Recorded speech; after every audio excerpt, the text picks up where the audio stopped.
आप खुद ही ढूंढ के डालो बुक।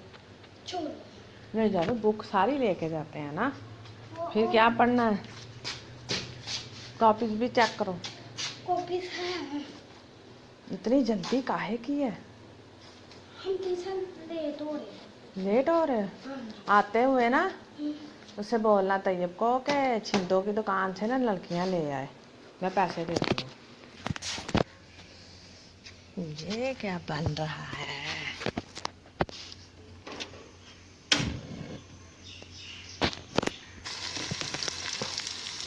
ये तो बन रही है भिंडियाँ, तो प्याज और सब्ज़ मिर्ची, और ये भी कुछ बना रही हूँ। ये पानी में सरफ और नमक डाला हुआ है, इसमें मैं ना अपने धज्जियाँ धोऊंगी। ये पौने इसे धज्जी भी कहते हैं।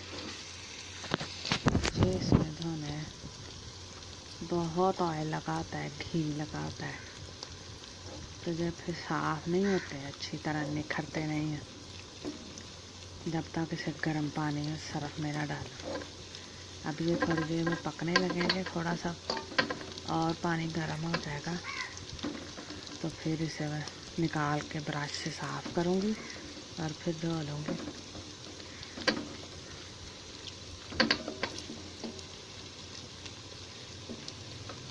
धज्जी इसलिए कहते हैं कि ये पीस ही होता है कपड़े का, वैसे हम इसे पौने कहते हैं। ये बन रही हैं भिंडियाँ।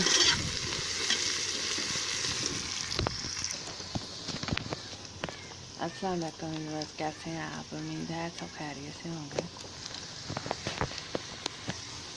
ये देखें, ये पकना शुरू हो गया ना पानी, अब इसे मैं निकाल दूंगी, ऊपर से उतार दूंगी। ऐसे मेरी दादी धोती थी, खेस कपड़े हों जो चिकनाई वाले, कुछ भी हो। आज गर्मी काफ़ी पड़ रही है, बहुत गर्मी है, अजीब सा मौसम है। देखे हर तरफ घोटन ही घोटन है।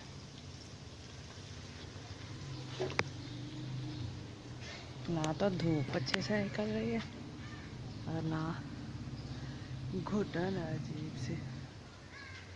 हवा अब थोड़ी थोड़ी सी हिलना शुरू हुई है। बहुत गर्मी है, पसीना गर्मी जान ही छोड़ते हैं।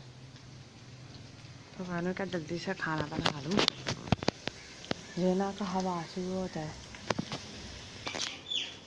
ये आज एक और सूट मैंने अपने बेटे का सिया है, अभी ये एक सीने वाला पड़ा हुआ है, ये काट के रखा हुआ है। और ये आज मैंने भी पूरा नहीं सिला, लेकिन बाकी काम हो गया है, सिर्फ अब नीचे का दामन सीना बाकी है। ये है मेरे बेटे का डिज़ाइन वाला सूट। मैंने इसकी बाजुओं पे भी सिलाई लगाई हुई है। और ये हमारी शलवार है के पांचों पे भी है। मैंने कहा फीका सा कलर है, तो अभी पूरा सिला नहीं है, अभी इसको दामन जाता है, हल्के से कलर है। तो मैंने कहा चलो ऊपर कुछ थोड़ा सा डार्क हो जाए तो अच्छा लगेगा, अभी पहनेगा फिर खुश हो जाएगा। ये देखो, ये मेरे बेटे का काका है। जब गुस्सा आता है तब उठा के फेंक देता है, तो जब पारी आती है तो फिर कहता है मम्मा जी अब आप मेरे साथ हाथ, इसको भी अपने साथ लेटाए।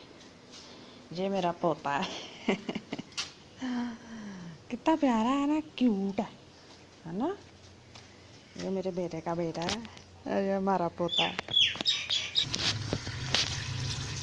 अभी बस खाना बन रहा।